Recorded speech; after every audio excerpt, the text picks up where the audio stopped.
سورۃ الاسراء جس کو سورۃ بنی اسرائیل بھی کہتے ہیں اور 15ویں پارے کی بھی پہلی آیت، اس کو ہم بیان کرتے ہیں۔ اللہ پاک ارشاد فرماتا ہے سبحان الذی اسریٰ بعبدہ لیلا من المسجد الحرام إلى المسجد الأقصى۔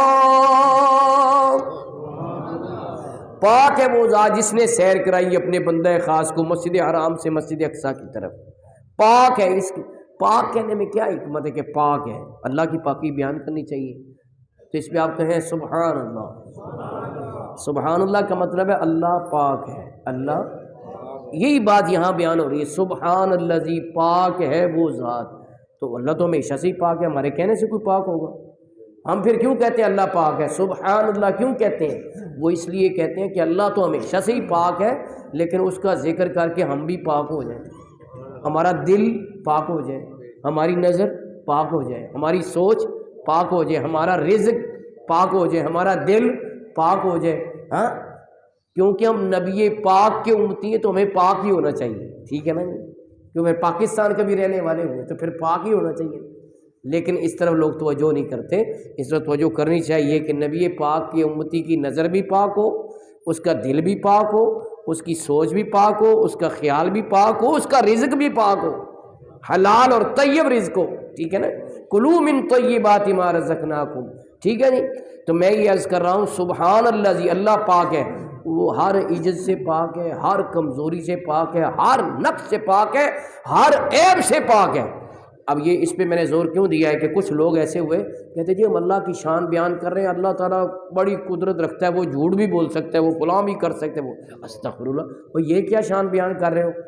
اعلیٰ حضرت امام اہل سنت نے ان کو انتباہ کیا کہ یہ اللہ کی شان بیان کرنے کا انداز نہیں، قدرت بیان کرنی تو یہ بیان کرو ساتوں زمینوں کو رزق دے رہا ہے، ساتوں آسمانوں کی دنیا کو پال رہا ہے، ساتوں آسمانوں کی ہر شے کو جانتا ہے، وہ خالق ہے، وہ مالک ہے، اس طرح بیان کرو۔ یہ کیا بیان کر رہے ہو کہ اللہ جھوٹ بول سکتا ہے؟ استغفر اللہ، توبہ توبہ۔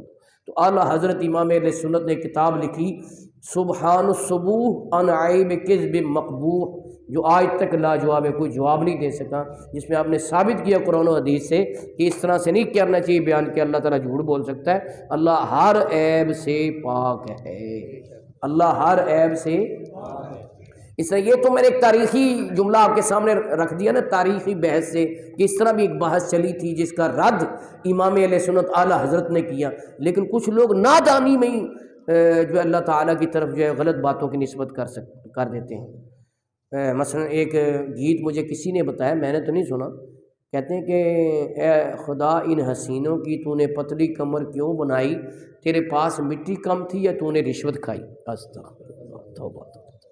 بندہ ڈر جاتا ہے ایسا جملہ کہتے ہیں، بدبختو تمہیں تفریح کے اندر اپنے ایمان کو ہی داؤ پر لگا دیے، جب سمجھ نہیں آتی کہ اللہ پاک کا ایسے ذکر کر رہے کو قہر تم پہ نازل ہو گیا تو کیا ہو گیا۔ اسی لیے تو پاکستان کے حالات خراب ہوئے پڑے ہیں کہ لوگوں کو پتہ ہی نہیں کہ رب کی شان کیا ہے، اس کے حبیب کی شان کیا ہے، تفریح میں ہی اپنا ایمان ہی کھو بیٹھتے ہیں۔ اللہ تعالیٰ کی طرف ایسی نسبت کر سکتے ہیں رشوت کھانے کی؟ اللہ تعالیٰ تو پاک ہے ہر عیب سے، ہر چیز سے پاک ہے، اس لیے ہم کہتے ہیں سبحان اللہ۔ ذرا نعرہ لگاؤ، ہاں سبحان اللہ، اور بلند آواز سے سبحان اللہ، اور بلند آواز سے۔ اللہ پاک ہے، وہ ہر عیب سے پاک ہے۔ لیکن یہاں پر اللہ نے یہ کیوں بیان شروع کیا؟ دیکھو حکمت ہی یہی ہے اس بیان کے آغاز، دیکھو اللہ کے کلام کی فصاحت اور بلاغت کی حکمت یہ ہے کہ یہ کوئی کہہ سکتا تھا جی راتوں رات کیسے ہو گیا ہیں جی، اتنا طویل سفر رات کے مختصر حصے میں کیسے ہو گیا؟ لیلن کا مطلب ہے رات کا کچھ حصہ، پوری رات میں بھی نہیں ہوا، رات کے کچھ حصے میں یہ سفر ہوا ہے، ساری رات میں نہیں ہوا۔ لیلن کا مطلب ہوتا ہے رات کا کچھ حصہ، تو کچھ حصے میں اتنا طویل سفر کیسے ہو گیا؟ کیسے جناب حضور صلی اللہ علیہ وسلم بیت المقدس پہنچ گئے؟ کیسے مسجد اقصیٰ میں امامت فرمائی؟ وہ پہلے کے سارے نبی کیسے آ گئے جو دنیا سے پردہ فرما چکے ہیں؟ اور پھر سرکار آسمانوں پر کیسے تشریف لے گئے؟ آسمان کا تو دروازہ کوئی نہیں ہے، کیسے دروازہ کھل گیا؟ پھر سدرۃ المنتہا پہ کیسے چلے گئے؟ عرش معلم؟ اللہ نے سب کا جواب ایک ہی لفظ دے دیے، پاک ہے وہ ذات جس نے سیر کرا ہے۔ جب وہ ہر عجز سے پاک ہے، ہر کمزوری سے پاک ہے، ہر نقص سے پاک ہے، ہر عیب سے پاک ہے، علی کل شیء قدیر ہے، وہ سیر کرانے والا ہے۔ حضور سیر کرنے والے ہیں، سیر کرانے والا جانے، سیر کرنے والا جانے، تم کس فکر میں پڑے ہوئے ہو کہ جی کیسے ہوا، ایسے ہوا تو ویسے ہوا؟